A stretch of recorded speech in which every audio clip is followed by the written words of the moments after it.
মায়ের কথা রাখতে যদি আমি দুবারও ভাবি, তার জন্য যেন আমার প্রাণটা। এই রাজা,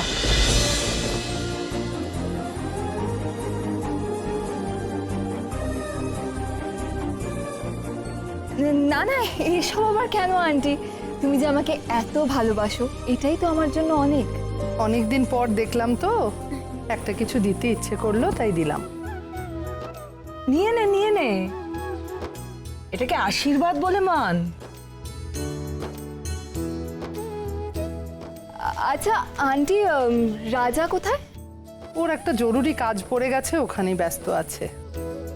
খুব ভালো হতো রাজা এলে, জানো তো, রাজার শর্মি দেখা হয়ে যেত। না, তুমি তো কথা দিয়েছো যে আমার শর্মিকে তুমি তোমার ঘরের বউ করবে। জানোই তো আজকালকার যুগে ছেলে মেয়েদের মতি গতি, ওরা বাবা মা দেওয়া কথা যে রাখবে এরকম গ্যারেন্টি তো নেই। ও কি ভাবছে, ওর মনে কি চলছে? আমার রাজার মনে থাকে শুধু ওর মা, তাই ও নিজে কিছুই ভাবে না। আমি যা বলি, আমি যা ভাবি, সেটাই ওর শেষ কথা। মা কথা দিয়েছে রাজা শর্মিকেই বিয়ে করবে। তোমরা হয়তো অবাক হলে শুনে, কিন্তু আমার রাজা এরকমই, মা অন্তপ্রাণ। আমার কথার বাইরে গিয়ে ওর কোনোদিন কিছু করেনি পূর্ণিমা।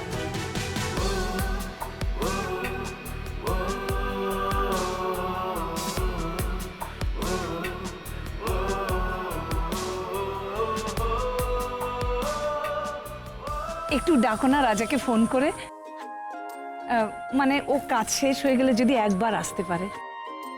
আচ্ছা দাঁড়াও, দেখছি। হ্যাঁ মা, বলো। কোথায় রে তুই? কাজ মিটেছে ওখানে? কাজ?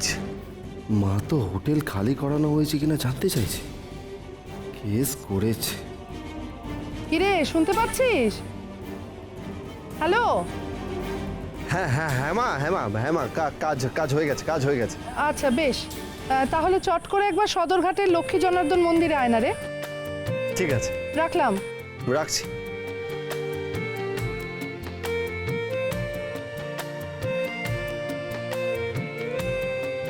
ওস্তাদ, তুমি বৌদির জন্য মাকে মিথ্যে কথা বললে? মিথ্যে? কিসের মিথ্যে? তোদের মনে আছে চোরটাকে ধরার পরে ও কি করেছিল?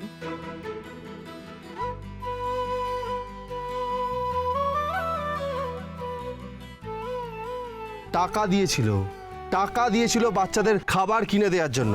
যার এত বড় মন, সে কি করে অন্য কারোর জমি দখল করে বসে থাকবে রে? এটা হতে পারে না। তাহলে এখন কি করবে ওস্তাদ? মাকেও তো সব কথা বলতে পারবে না। খবর নিতে হবে, খবর নিতে হবে যে সত্যি সত্যি কেসটা কি। ওই লোকটা আর ওই লোকটার সঙ্গে যে ছেলেটা আছে, আমার মনে হচ্ছে ওরা দুজন মিথ্যা কথা বলছে। সেটা ঠিক বলেছো ওস্তাদ, ওদের মুখগুলো দেখলেই মনে হচ্ছিল ফেরে বাজ। যাই হোক, মা মন্দিরে যেতে বললে চল, সবাই চল।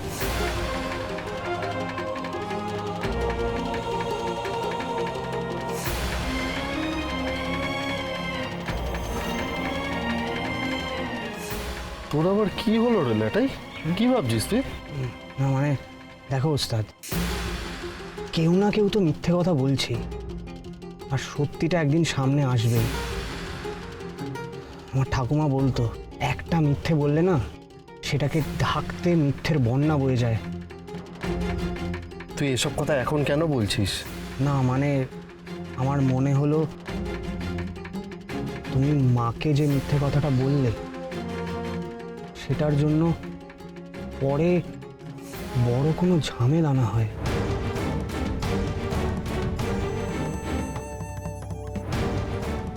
আর তুই ছাড় তো, সিট বেল্টটা পর। চল।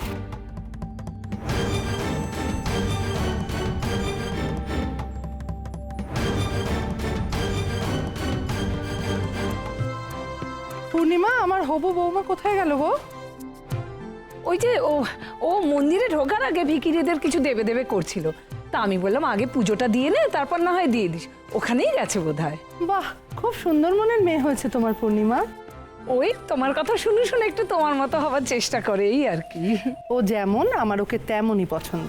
কিছু মনে করো না, একটা কথা বলবো? হ্যাঁ বলো না। আমি রাজার সঙ্গে একটু কথা বলতে চাই। কথা বলবে? তা বেশ, তো বলে নাও না, ও এসে গেছে।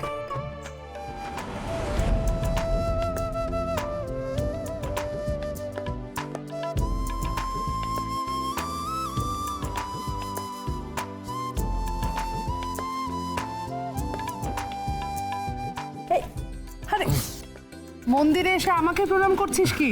আমার মন্দির, ভগবান সবই তো তুমি, মা।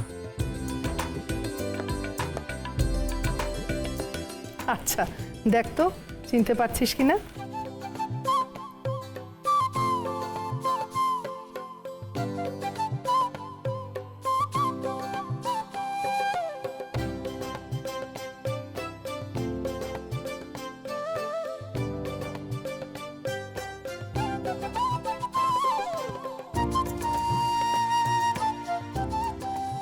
রাজা আমাকে চিনতে পারছে না?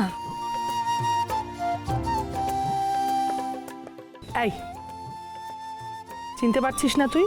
সত্যি করে বল, চিনতে পারছিস না তুই? বল। হ্যাঁ হ্যাঁ হ্যাঁ হ্যাঁ, আমি চিনতে পেরেছি তো, উনি তো পূর্ণিমা মাসি। ও, এতক্ষণ অ্যাক্টিং করছিলে তুই? সে একই রকম দুষ্টু আছে, একটুও পাল্টায়নি। তাই আমি ভাবছিলাম যে তোর পূর্ণিমা মাসিকে তুই কি করে ভুলতে পারিস। আপনি বোধহয় ভুলে গেছেন যে আমি দুর্গা দেবীর ছেলে। আমি কিচ্ছু ভুলি না, সব কিছু মনে থাকে মায়ের মতো।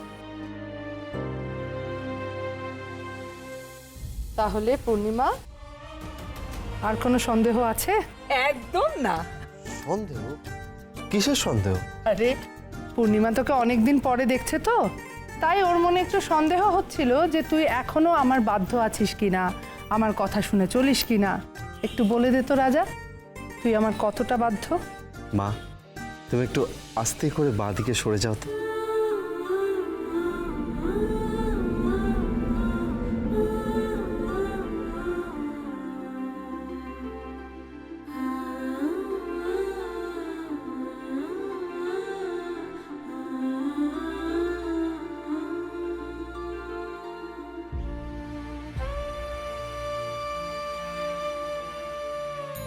হনুমানজি বুক চিরে শ্রী রামচন্দ্রকে দেখিয়েছিলেন, আমি তো আর বুক চিরে দেখাতে পারবো না, তাই আমার বুকে মা লেখা আছে।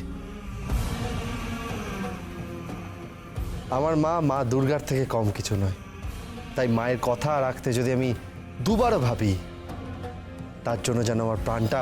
এই রাজা, একদম চুপ, আর কখনো যেন তোর মুখে এইসব কথা না শুনি।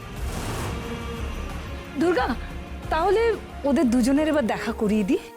হ্যাঁ হ্যাঁ নিশ্চয়ই, যা রাজা দেখা করে আয়।